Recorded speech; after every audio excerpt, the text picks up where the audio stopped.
ثم جعلناك على شريعة من الأمر فاتبعها ولا تتبع أهواء الذين لا يعلمون. Lalu Syekh rahimahullah ta'ala membawakan firman Allah, Ar-Rahmanu 'alal 'arsy istawa. Ini akidah yang sangat-sangat agung sekali, yang Allah telah memfitrahkan makhluk, manusia dan haiwan, mengetahui Rabbnya itu di atas. Kalau mau tahu, tanya kepada hati kita dengan jujur. Ketika kita mengucapkan Allah atau ya Tuhan, atau orang-orang kafir mengatakan ya Tuhan, kemana hatinya itu berjalan? Ke bawah, ke depan, ke belakang, ke kanan, ke kiri, atau ke atas? Dengan jujur manusia akan menjawab hatinya akan berjalan ke atas. Karena Allah telah memfitrahkan kepada manusia dan hewan untuk mengetahui Rabbnya, bahwa Rabbnya di atas sekalian makhluknya, terpisah dari makhluknya. Karena Arsy adalah makhluk Allah yang paling agung, paling besar, paling tinggi dari seluruh makhluk Allah. Dan Allah di atasnya, di atas sekalian makhluknya. Tidak bersama makhluknya, apalagi di bawah makhluknya. Sebagian manusia dari orang-orang yang rusak fitrahnya mengatakan bahwa Allah ada di mana-mana, maha suci Allah dari apa yang mereka katakan. Berarti Allah ada di jalan-jalan, ada di pasar, ada di perut-perut hewan. Subhanahu amma yusyrikun. Maha suci Allah dari apa yang mereka syirikatkan. Allah ada di atas arsy, ada zatnya, ilmunya di mana-mana. Ilmunya meliputi segala sesuatunya. Zat Allah di sana. Seorang budak perempuan pernah ditanya oleh Rasulullah SAW dalam hadis sahih riwayat Al-Imam Muslim dan lain-lain, Aina Allah, di mana Allah? Budak perempuan itu langsung menjawab, Fis sama, di atas langit, yakni di atas arsy-Nya. Siapa saya? Mana ana? Anta Rasulullah sallallahu alaihi wasallam. Engkau adalah Rasulullah sallallahu alaihi wasallam. Maka Rasulullah sallallahu alaihi wasallam berbicara kepada tuannya budak itu, A'tiqha fa innaha mu'minatun. Merdekakan dia karena dia seorang wanita mukminah. Kata ulama, mafhumnya sebaliknya, orang yang tidak meyakini Allah di atas langit, di atas sekalian makhluknya, dia istiwa 'alal 'arsy, maka dia bukan mukmin dan mukminah. Untuk menghukumi orang per orangnya harus ditegakkan hujjah. Allah berfirman, Ar-Rahmanu 'alal 'arsy istawa dalam surat Thaha ayat 5. Kemudian Allah Subhanahu wa taala berfirman di 7 tempat. Di 7 tempat Allah Subhanahu wa taala mengulang-ulang thumma istawa 'alal 'arsy. Setelah Allah menciptakan langit dan bumi, kemudian Allah memilih, pilihan Allah, dan ini sifat perbuatan Allah untuk istiwa 'alal 'arsy. Di antaranya dalam surat Al-A'raf ayat 54. Inna rabbakumullahu alladhi khalaqas samawati wal arda fi 6 ayyam thumma istawa 'alal 'arsy. Sesungguhnya Rabb kamu ada siapa? Allah yang menciptakan langit dan bumi dalam 6 hari. Kemudian dia istiwa 'alal 'arsy. Lalu dalam surat Yunus ayat 3, Inna rabbakumullahu alladhi khalaqas samawati wal arda fi 6 ayyamin thumma istawa 'alal 'arsy, seperti ayat sebelumnya. Kemudian dalam surat Ar-Ra'd ayat 2, Allahu alladhi rafa'a as-samawati bighairi 'amadin tarawnaha thumma istawa 'ala al-'arsy. Ya.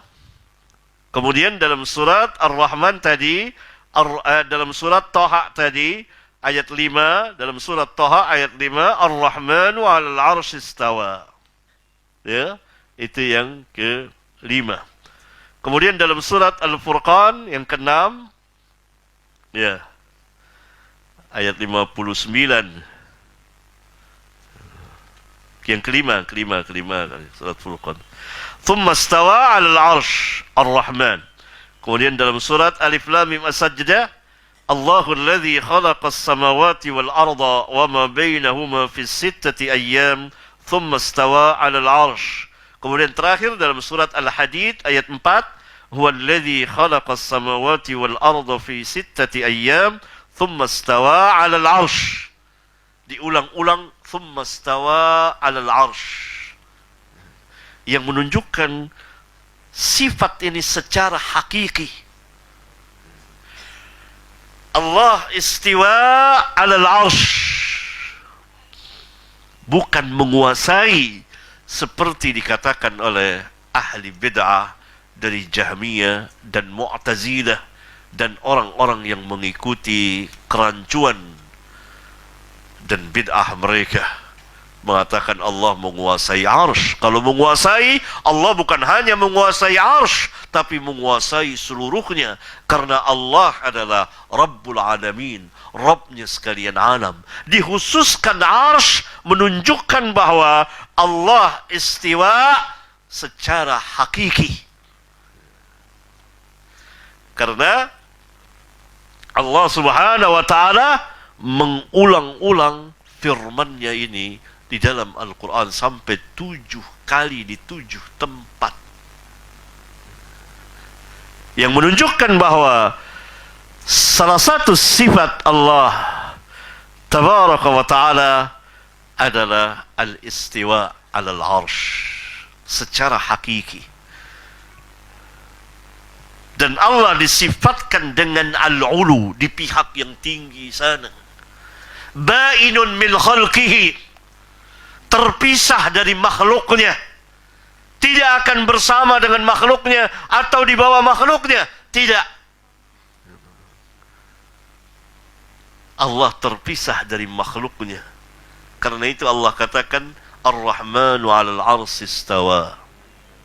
Kemudian Syekh membawakan beberapa ayat yang menunjukkan Allah di atas sana. Ya Isa, inni mutawaffika wa rafi'uka ilayya. Allah berfirman kepada Isa dalam surat Ali Imran ayat 55, hai Isa, sesungguhnya aku akan mewafatkanmu, yakni akan mengangkatmu. Wafat di sini bukan mematikan, tapi diangkat. Wa rafi'uka ilayya, kepada aku yang mengangkatmu, yakni hai Isa, sesungguhnya aku akan mengambilmu dan mengangkatmu kepadaku. Mengangkat itu pasti dari bawah ke atas. Kemudian dalam surat An-Nisa ayat 158 Allah berfirman bahwa Isa diangkat oleh Allah kepadanya, menunjukkan Allah ada di atas. Kemudian dalam surat Fatir ayat 10, ilaihi yas'adul kalimut thayyibu wal 'amalus salih yarfa'uhu wal 'amalus salihu yarfa'uhu. Kepada Allah naik perkataan yang baik dan amal saleh diangkatnya, menunjukkan bahwa Allah berada di pihak yang atas sana. Kemudian orang yang pertama kali mengingkari Allah berada di atas langitnya, di atas arsy-Nya, adalah Fir'aun. Nabi yang mulia Musa alaihi salatu wassalam memberitahukan kepada Fir'aun bahwa Allah ada di atas langit, di atas arsy, di atas sekalian makhluknya. Karena arsy adalah makhluk Allah tertinggi dan terbesar. Maka Fir'aun dengan kekufuran dan kedurhakaannya memerintahkan menterinya, salah seorang menterinya yang bernama Haman, untuk membuat menara yang tinggi agar ia dapat naik dan melihat Tuhannya Musa. Menunjukkan bahawa Musa alaihi salatu wassalam telah memberitahukan kepada Fir'aun bahawa Allah di atas. Karena itu Fir'aun berencana membuat bangunan yang tinggi agar ia dapat naik dan melihat Tuhannya Musa. Allah subhanahu wa ta'ala berfirman, Ya Haman nubni li sarhan la'alli ablugul asbab as-samawati fa'attali'a ila ilahi Musa wa inni la'adhunnuhu kadhiba. Hai Haman, buatkanlah untukku sarhan, yakni seperti bangunan yang tinggi, la'alli, agar aku ablugul asbab, dapat menaik sana. Ada jalan untuk naik, agar aku naik sampai ke langit, ke atas, supaya aku dapat melihat Tuhannya Musa. Dan aku mengira bahawa Musa itu berbohong.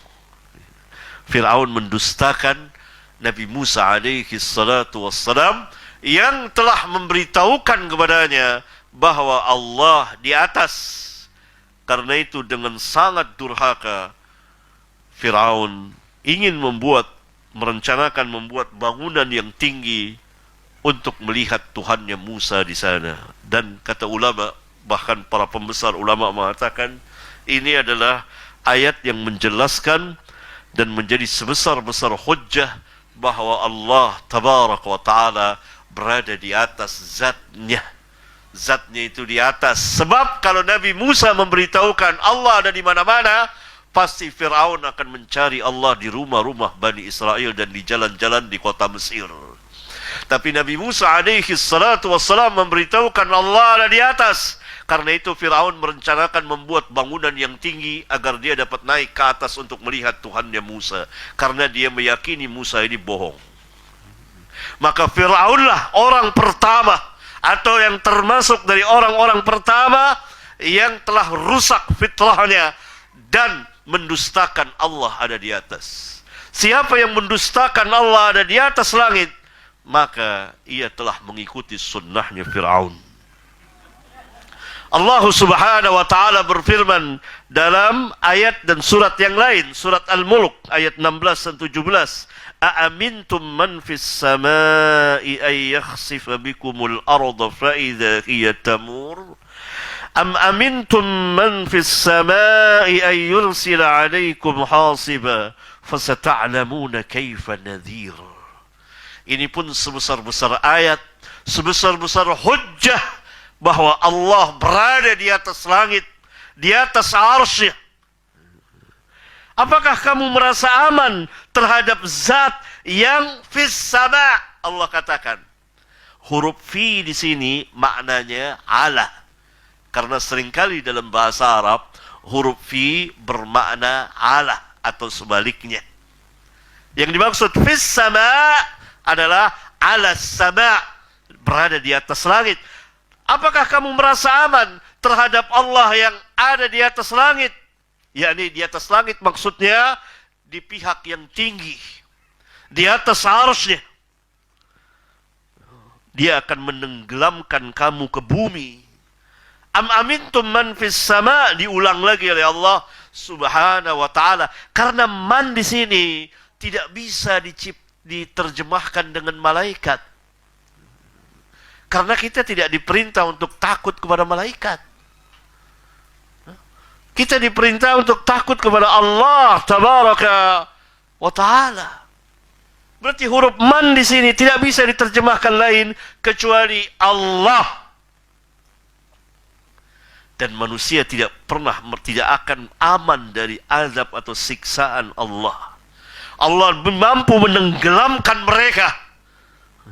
Apa kalau diterjemahkan malaikat mampu menenggelamkan makhluk tanpa seizin Allah, tanpa Allah yang mengizinkannya, tanpa kehendak Allah? Tentu tidak bisa. Allah lah yang menenggelamkan manusia dan mengirim kepada manusia hujan batu. Maka itu diulang-ulang oleh Allah. Aamintum man fis sama. Aamintum man fis sama. Apakah kamu merasa aman dari zat yang ada di atas langit, yakni di atas sekalian makhluknya? Ini menunjukkan sifat yang sangat besar sekali. Kemudian Al-Imam membawakan beberapa ayat lagi tentang sifat ma'iyah, penyertaan Allah. Yang dimaksud adalah pengawasan dan ilmu Allah kepada makhluknya secara umum dan secara khusus kepada orang-orang yang takwa kepadanya dari para nabinya dan orang-orang yang beriman. Allah menyertai, Allah bersama orang-orang yang sabar. Itu bukan zatnya, tetapi ilmu Allah, perhatian Allah, pengawasan Allah, pertolongan Allah Jalla wa'ala. Seperti kita mengatakan berjalan dan bulan purnama, kita mengatakan bulan bersama kita. Padahal bulan di mana, kita di mana.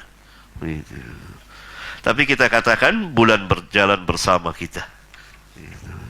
Kita berjalan bersama bulan. Atau seorang ayah tinggal di atas, anaknya di bawah. Anaknya menangis, nak jangan takut, bapak bersamamu. Padahal bapaknya di atas, anaknya di bawah. Maksudnya apa? Bapak selalu mengawasi dan menyertai kamu dalam